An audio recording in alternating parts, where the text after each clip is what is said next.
അങ്ങനെ സൂര്യന് ഉറക്കം എണീറ്റ് നമ്മളെ വിളിച്ചുണർത്തി. നല്ല മടിയോടാണെങ്കിലും ഞാനും എണ്ണീറ്റു.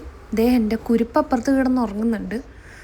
അങ്ങനെ രാവിലെ ഒരു കാപ്പിയൊക്കെ ഇട്ട് നല്ല സുഖമായിട്ടിരിക്കാമെന്ന് വിചാരിച്ചതാണ്. പക്ഷേ it was such A hectic day.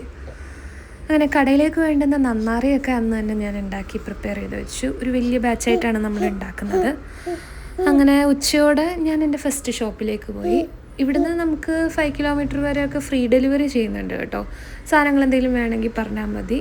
അങ്ങനെ നമ്മൾ സെക്കൻഡ് ഷോപ്പിലേക്ക് ഇവിടുന്ന് പോവുകയാണ്.